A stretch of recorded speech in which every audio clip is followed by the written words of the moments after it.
Hello दोस्तों, नमस्कार। Welcome back to curious for the daily dose of Indian football. तो सबसे पहले बात करनी है ऑल इंडिया फुटबॉल फेडरेशन यानी कि एआईएफएफ का न्यू कॉन्स्टिट्यूशन के रिगार्डिंग जो सुप्रीम कोर्ट में केस चल रहा है उसकी कल 29 ऑफ अप्रैल को एक इंपॉर्टेंट हियरिंग थी, जिसमें सम of the key stakeholder Indian government, AIFF and FSDL ने अपने जो फाइनल यहाँ पे सजेशन या फिर ऑब्जेक्शन है वो कोर्ट के सामने रखे। जिसमें सबसे पहले इंडियन गवर्नमेंट की ओर से सॉलिसिटर जनरल जो थे उन्होंने अपना पॉइंट ऑफ व्यू रखते हुए बोला कि कोई भी स्पोर्ट फेडरेशन यहाँ पे कॉन्स्टिट्यूशन लेके आए वो यहाँ पे नेशनल जो स्पोर्ट्स कोड है 2011 वाला उसको भाई फॉलो करता होना चाहिए। ये एक उन्होंने सजेशन दिया है। दूसरा उन्होंने सजेशन दिया है कि क्योंकि इंडिया 2036 ओलंपिक होस्टिंग की प्रिपरेशन कर रहा है तो उन्होंने कोर्ट को बोला है कि हमें अच्छे एडमिनिस्ट्रेटर्स की ज़रूरत है सभी स्पोर्ट फेडरेशन में, ताकि वो इंडिया की लॉबिंग कर पाए इंटरनेशनल लेवल पे अपने रिस्पेक्टिव इंटरनेशनल बॉडीज़ में। बट उनसे एक क्वेश्चन ये पूछा जाना चाहिए कि आप ही ये कल्याण चौबे वाला जो रिजीम है वो एआईएफएफ में भाई आप ही की सपोर्ट से आया था, गवर्नमेंट की सपोर्ट से ही वो बने थे। तो भाई अगर आपको अच्छे एडमिनिस्ट्रेटर चाहिए तो भाई इस तरह के लोगों को तो मत लाओ। बट वो भाई वहाँ पे that's put up side. But ये उनका एक यहाँ पे यू कैन से कि मेजर सजेशन था कि भाई अच्छे एडमिनिस्ट्रेटर अगर सभी इंडिया के जो स्पोर्ट फेडरेशन है डिफरेंट उसमें आएंगे तो उससे इंडिया के जो चांसेस है वो ओलंपिक में होस्टिंग के ज़्यादा बढ़ेंगे, क्योंकि आप बेटर तरीके से यहाँ पे नेगोशिएट कर पाओगे वर्ल्ड जो स्पोर्टिंग बॉडीज़ है उन सब के साथ, एंड फिर आपको होस्टिंग राइट मिल सकते हैं। तो ये दो सजेशन मेनली यहाँ पे गवर्नमेंट ने दिए हैं। उसके बाद एफएसडीएल ने भाई यहाँ पे प्रमोशन एंड रेलीगेशन के रिगार्डिंग यहाँ पे कोर्ट के सामने अपना जो पॉइंट ऑफ व्यू है वो क्लियर किया है, क्योंकि कुछ मिसअंडरस्टैंडिंग या फिर क्लब यहाँ पे कोर्ट को कहीं ना कहीं मिसगाइड करने की कोशिश की गई थी फ्रॉम दिल्ली एफसी साइड, ऐसा एफएसडीएल के लॉयर ने बोला है। दिल्ली एफसी एंड रंजीत बजाज ने यहाँ पे कोर्ट के सामने इससे पहले वाली हियरिंग में बोला था कि एफएसडीएल के आने के बाद यहाँ पे सारी चीज़ें यहाँ पे आप बोल सकते हैं कि इंडिया का डाउनफॉल हुआ है फुटबॉल में। 2010 में हम उज्बेकिस्तान के साथ खड़े थे, अभी हम यहाँ पे 15 साल में एफएसडीएल आया तब तक हमारी रैंकिंग ये हो गई है। फिर उन्होंने बोला कि भाई एफएसडीएल नेशनल टीम के सिलेक्शन में और उनकी उसमें यहाँ पे उनका रोल होता है। इस तरह की मिस इन्फॉर्मेशन यहाँ पे उन्होंने कोर्ट को दी थी या फिर एक मिसगाइड करने की कोशिश की थी। तो उन सारी चीज़ों को एफएसडीएल के लॉयर ने क्लियर किया है और उन्होंने कहीं ना कहीं दिल्ली एफसी को यहाँ पे एक्सपोज कर दिया है। उन्होंने बोला है कि भाई हम भी प्रमोशन एंड रेलीगेशन चाहते हैं, हम ऐसा नहीं चाहते कि भाई आईएसएल में कभी प्रमोशन रेलीगेशन ना हो। यहाँ पे क्लियरली एफएसडीएल ने बोला है। बट सिर्फ उनका ये कहना है कि जो प्रमोशन एंड रेलीगेशन लाना ना लाना ये डिसीजन कॉन्स्टिट्यूशन में यहाँ पे यू कैन से कि नहीं लिखा होना चाहिए। वो जो एक्सको बॉडी होती है, जो इलेक्टेड बॉडी होती है, उनके पास वो डिसीजन के राइट्स हो, ऐसी उनकी डिमांड है। उन्होंने कभी नहीं बोला कि भाई कभी रेलीगेशन नहीं होना चाहिए।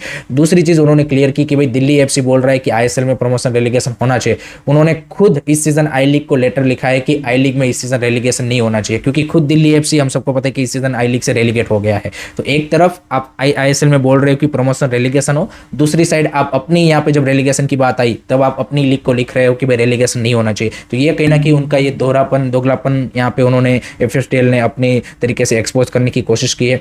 तीसरा जो उनके ऊपर आरोप था कि भाई यहाँ पे उन्होंने कुछ एज सच यहाँ पे नहीं इन्वेस्ट किया। But as we all know कि पिछले 15 साल में अगर किसी भी प्राइवेट कंपनी या फिर कॉर्पोरेट हाउस जिन्होंने सबसे ज़्यादा इंडियन फुटबॉल में पैसा लगाया है तो वो एफएसडीएल एंड रिलायंस है, and not only on ISL. उन्होंने एज वी ऑल नो उन्होंने क्लियरली कोर्ट के सामने बात रखी कि हमने ग्रास रूट एंड वहाँ पे भी फुटबॉल के ऊपर इन्वेस्ट किया है, इंफ्रास्ट्रक्चर से लेके यहाँ पे लीग से लेके प्लेयर डेवलपमेंट तक। एंड उसमें उन्होंने तमिलनाडु में जो recently grass root league start की है उसके बारे में बातचीत की। ऑब्वियसली उसके अलावा यहाँ पे एस वी ऑल नो कि भाई मिजोरम में एक वो बेहतरीन यहाँ पे ग्रास रूट लीग चला रहे हैं। RFDL is one of the another example. तो इस तरह से उन्होंने अपने केस या फिर अपना पॉइंट ऑफ व्यू या फिर कोर्ट को जो मिस इन्फॉर्मेशन मिसगाइड किया गया था regarding FSDL's role in Indian football उसको कहीं ना कहीं उन्होंने क्लियर करने की कोशिश की है।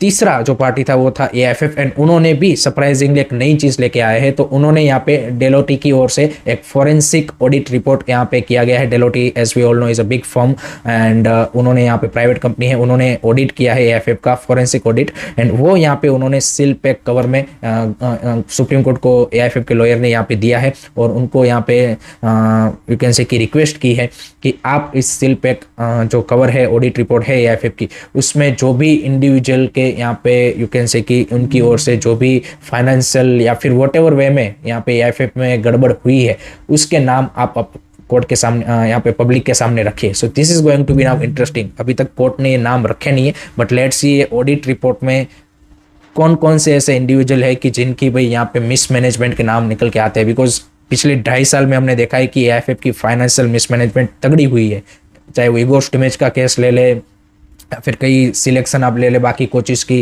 या फिर कई सारी मामलों में उन्होंने मिसमैनेजमेंट की है। तो लेट्स सी इस ऑडिट रिपोर्ट से यहाँ पे क्या क्या चीज़ें हमें पता चलती है। एंड अभी तक एआईएफएफ ने इस साल का भी जो अपना ऑडिट रिपोर्ट है, मतलब पिछले साल वाला, वो भी अभी तक उन्होंने पब्लिश नहीं किया है। So that might be the one of the reason कि इसीलिए ना किया हो। तो there are lot of things जो कि आगे आने वाले टाइम में हियरिंग में खुल सकती है। एंड फाइनली आज यहाँ पे 30 अप्रैल को भी यहाँ पे हियरिंग कंटिन्यू होने वाली है, जिसमें बाकी जो पार्टीज बची है, इंडिविजुअल्स, कपल ऑफ पीपल, उनकी यहाँ पे बात सुनी जाएगी। एंड देन नेक्स्ट हमें 10-15 डेज में यहाँ पे फाइनल वर्डिक्ट सुनने को मिलेगी। But there are a lot of things happening at the moment regarding this case, and I think इसके ऊपर नजर बनाए रखना जरूरी है, क्योंकि काफी सारे लोगों का जो यहाँ पे है वो हमें यहाँ यू कैन से कि दी रियल इंटरेस्ट या फिर किस तरह से चीज़ें चल रही है वो पता लग रही है। लेट मी नो गाइस, आपके क्या थॉट्स है इसके बारे में, आपके क्या ओपिनियन है, कमेंट सेक्शन में ज़रूर बताइएगा। नेक्स्ट उसके बाद बात करनी है ट्रांसफर्स के बारे में, बिकॉज ट्रांसफर में भी एक खलबली मच चुकी है और there are a lot of reports coming on. सबसे पहले तो भाई इंडिया के जो 26 ईयर ओल्ड डिफेंडर है अबनीत भारती, वो भाई यहाँ पे बोलिवियन टॉप लीग में यहाँ पे साइन कर चुके हैं। एंड वो यहाँ पे बोलिविया के टॉप क्लब के लिए खेलेंगे। इससे पहले वो अर्जेंटीनियन 3rd डिवीजन में खेल रहे थे। केरला ब्लास्टर के लिए भी 2019-20 में आई थिंक वो साइन कर यहाँ पे किए गए थे। उससे पहले यहाँ पे स्पेन के लोअर डिवीजन में खेले हैं, पोर्टुगीज लोअर डिवीजन में खेले हैं, फिर साउथ अमेरिका की जो कपल ऑफ अदर कंट्रीज है उनके क्लबों के लिए भी वो खेल चुके हैं। So 26 year old Abneet Bharti signed for the Bolivian club, and let hope so वहाँ पे वो अच्छा प्रोग्रेस करे। एंड लेट होप सो कि हमारे जो नेशनल टीम के स्काउट्स है वो इस तरह के जो इंडिया के बाहर यहाँ पे कुछ इंडियन प्लेयर की जिनके पास इंडियन पासपोर्ट है and some of the European lower division या फिर some of the South American countries में खेल रहे हैं, उनके ऊपर भाई यहाँ पे नजर बनाए रखे। They are you can say कि पोटेंशियल प्लेयर, अगर वहाँ पे वो अच्छा करते हैं देन आप नेशनल टीम में उनको कॉलअप कर सकते हो। अभी तक ऐसा कोई प्लेयर कॉलअप नहीं किया गया है, but let hope so Manolo Marquez की जो स्काउटिंग टीम है यहाँ पे उनके ऊपर नजर बनाए रखे। दूसरा बड़ा मेजर ट्रांसफर अपडेट आ रहा है regarding Mohun Bagan super giant. जी गाइस, तो फाइनली उनको भाई ग्रेग स्टुअर्ट का रिप्लेसमेंट मिल चुका है, and it's none other than former Vasundhara kings attacking player Robson Robinho। जी guys, at the moment he is playing in the Brazilian lower division, but as we all know कि उन्होंने past में Vasundhara Kings जो बांग्लादेश का top club है उनके लिए खेल चुके हैं। एंड एएफसी कप में भी वो मोहन बगान के सामने भिड़े थे last to last season. So he is a promising talented player, experience player है, he knows South Asian football and all of that thing. तो from that point of view I think it's a great signing. But कुछ fans यहाँ पे अभी भी थोड़े से आप बोल सकते हैं कि डाउटफुल है रिगार्डिंग इस quality and you can say कि साइनिंग की क्या भाई वो सच में ग्रेग स्टुअर्ट का अपग्रेड है या फिर डाउनग्रेड है, वो एक यहाँ पे फैंस जजमेंट नहीं कर पा रहे। But I think is overall very good player. Scene ये है कि क्या वो ACL2 लेवल का प्लेयर है, ACL2 में क्या वो डिफरेंस मेकर बन सकते हैं, that is the I think only मेरे को लगता है कि डाउट फैंस के दिमाग में है। बाकी आई थिंक ISL में तो वो फाड़ देगा, उसमें कोई डाउट नहीं, या फिर ISL में तो जो मोहन बगान को चाहिए उससे वो यहाँ पे वो सारी चीजें प्रोवाइड करेगा। बट ACL2 के लिए यहाँ पे क्या वो अपग्रेड है टू ग्रेग स्टुअर्ट, वो एक यहाँ पे डेफिनेटली एक बिग क्वेश्चन है। लेट मी नो गाइस, आप इस साइनिंग को कितना रेट करेंगे कमेंट सेक्शन में जरूर बताइए। उसके बाद जो तीसरी खबर आ रही है वो आ रही है पंजाब FC के रिगार्डिंग एक शॉकिंग न्यूज निकल के आ रही है। एज पर दी खेल नाउ रिपोर्ट, पंजाब FC के सारे फॉरेनर्स पे नेक्स्ट सीजन यहाँ पे लीव करके जाएंगे, क्योंकि उनका मैनेजमेंट के साथ कुछ यहाँ पे अनबन या फिर उनका यहाँ पे दोनों सेम पेज पे नहीं है। So this again you can say कि big news, because last season भी हमने देखा था पंजाब FC के मोस्ट ऑफ फॉरेनर्स लीव करके चले गए थे, लुका मैचन भी चले गए थे, फिर वापस उनको साइन किया। एंड इस बार भी उनके सारे फॉरेनर्स जिन्होंने अच्छा किया है, but again Punjab FC is not able to hold them. So I think that's the unfortunate part कि आपकी जो एक कंसिस्टेंसी की हम बात करते हैं वो यहाँ पे कहने की ब्रेक हो जाती है। No doubt Punjab FC again अच्छे फॉरेनर्स में भी साइन करेगी, सारी चीज़ें है, बट एक कंसिस्टेंसी होनी चाहिए थी। एंड दैट मीन्स यहाँ पे बाकी जो ISL क्लब्स है वो यहाँ पे इन सारे फॉरेनर्स के ऊपर नजर बनाए रखेंगे, क्योंकि इन सब ने अच्छा किया है। फिलिप मेजेक, विदाल, सुलजिच, नोशलेक, यहाँ पे इन सब ने जबरदस्त परफॉर्मेंस पुटअप की है। सो डेफिनेटली वो बाकी क्लबों की रडार में होंगे। आप इस डिस्टेंस से कैसे देखते हो वो भी कमेंट में बता दीजिएगा। नेक्स्ट उसके बाद ट्रांसफर रूमर्स आ रही है हैदराबाद FC की, एंड उन्होंने भी भाई नेक्स्ट सीजन की अपनी जो प्रिपरेशन है वो स्टार्ट कर दी है। एज वी ऑल नो कि वो अपना बेस शिफ्ट करके दिल्ली लेके जाएंगे, एंड बहुत जल्द वो यहाँ पे अपना नया नाम एंड सारी चीज़ें जो है वो भी यहाँ पे अनाउंस करने वाले हैं। ऑलरेडी उन्होंने AIFF एंड FSDL को इसके बारे में बता दिया है। तो बहुत जल्द जैसे ही आई थिंक ये सुपर कप खत्म होगा और उसके बाद आई थिंक उनकी जो नेक्स्ट सीजन की प्लानिंग है उसके पॉइंट ऑफ व्यू से वो सारी अनाउंसमेंट करेंगे। तो उन्होंने नेक्स्ट सीजन की प्लानिंग करते हुए 29 year old Brazilian defender Rafael Ribeiro को साइन किया है from lower division of Brazil, जो ब्राजील की 2nd एंड 3rd डिवीजन में मोस्ट ऑफ दी अपना करियर खेले हैं। But I think that's interesting signing from Hyderabad FC side. Generally हम देखते नहीं है इस तरह की साइनिंग ISL क्लब्स करते हैं।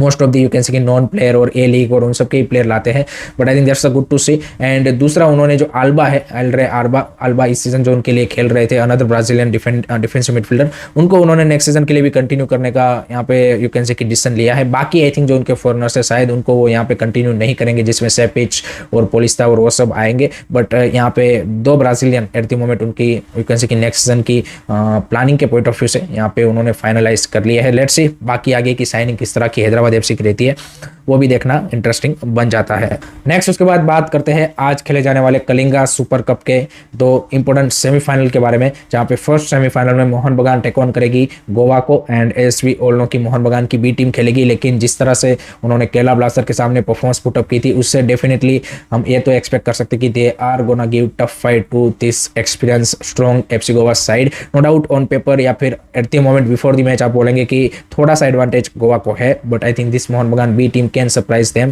so I think Monor Marquez team need to be careful. My prediction for this match is I am going with 2-1 victory for Goa. Let me know guys आपका क्या prediction है, comment section में जरूर बताइए। उसके बाद दूसरा सेमीफाइनल है Mumbai city FC versus Jamshedpur. Again a very interesting match. Mumbai city is facing injury issues through out the season and super cup पे भी वो कंटिन्यू रहा है, तो वो देखना होगा कि कितने उनके सीनियर प्लेयर यहाँ पे अवेलेबल है। एंड दूसरी side Jamshedpur I think coming up with a great momentum, चाहे भले ही लास्ट मैच में गोल स्कोर ना कर पाए हो, बट पेनल्टी शूटआउट में भी they done a good job and beat North East United FC. So from that point of view I think Khalid Jamil की टीम मेरे को थोड़ा सा यहाँ पे लगती है कि एडवांटेज साइड पे है, या फिर थोड़ा सा उनको एडवांटेज है कि वो यहाँ पे इस मैच के लिए फेवरेट है। तो आई एम सेइंग कि they might win this match, but I think ये पेनल्टी शूटआउट में ये भी मैं एक्सपेक्ट कर रहा हूँ कि जाएगा। आपका क्या प्रेडिक्शन है, कमेंट सेक्शन में जरूर बताइए।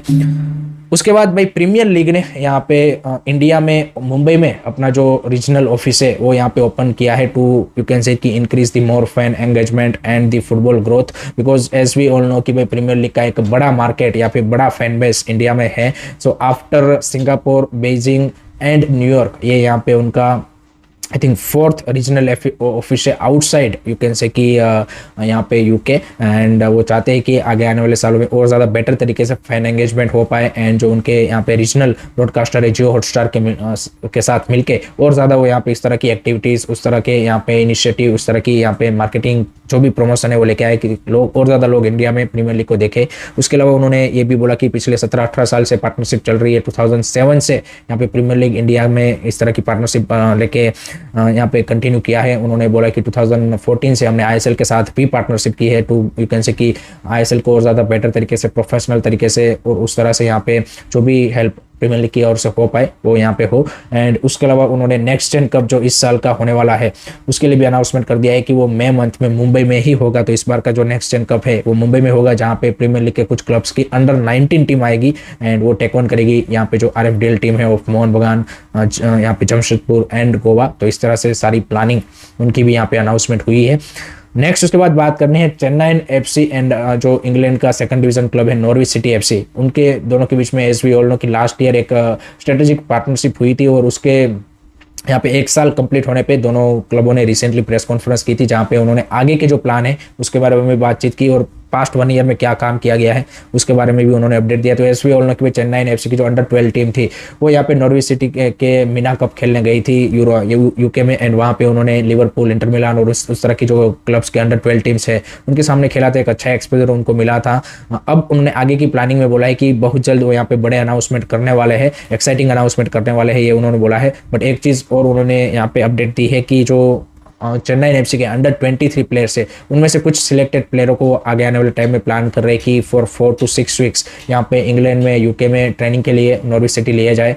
जैसे थापा या फिर जेरिको यहाँ पे चेन्नई एफसी ने पास्ट में एफसी मैच में भेजा था, उनसे काफ़ी उनको भाई एक 1-1.5 महीने का उनका वहाँ पे एक्सपीरियंस मिलता है, उससे काफ़ी सारी चीज़ें प्लेयर लर्न करता है। तो उसी तरह का प्लान उनके जो प्रोमिसिंग प्लेयर अभी निकल के आ रहे हैं उनके लिए वो बना रहे हैं। बाकी लेट्स से आगे की क्या और मेजर यहाँ पे अनाउंसमेंट इन दोनों के बीच में होती है वो देखना रहेगा। And it's a good partnership, यहाँ पे सही मायने में एक फॉरेन क्लब के साथ जो पार्टनरशिप है वो ये दोनों क्लबों के बीच में हुई है कि जहाँ पे सिर्फ एक ही तरफ से यहाँ पे यू कैन से कि यहाँ पे इंग्लैंड का जो क्लब है वो सिर्फ इंडिया में अपनी यू कैन से कि ऑडियंस या फिर मार्केट बढ़ाने के लिए नहीं आया है, बट रिटर्न में चेन्नई एफसी को भी एक अच्छा यहाँ पे यू कैन से कि डेवलपमेंट पॉइंट ऑफ व्यू से चीज़ें मिल रही है। So that's a good aspect. आप क्या सोचते हो, आप किस तरह से सोचते हो इसको डील को, और इस तरह के बाकी क्लबों को भी क्या डील करना चाहिए उसके बारे में कमेंट में अपना ओपिनियन जरूर बताइएगा।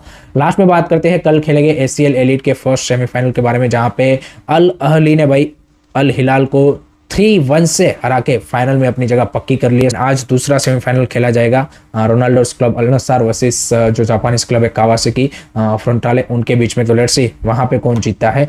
सो that's it from my side guys regarding today's Indian football news. I hope कि आपको वीडियो पसंद आया होगा। Keep supporting Indian football, don't forget to like share and subscribe की। जय हिंद, जय भारत।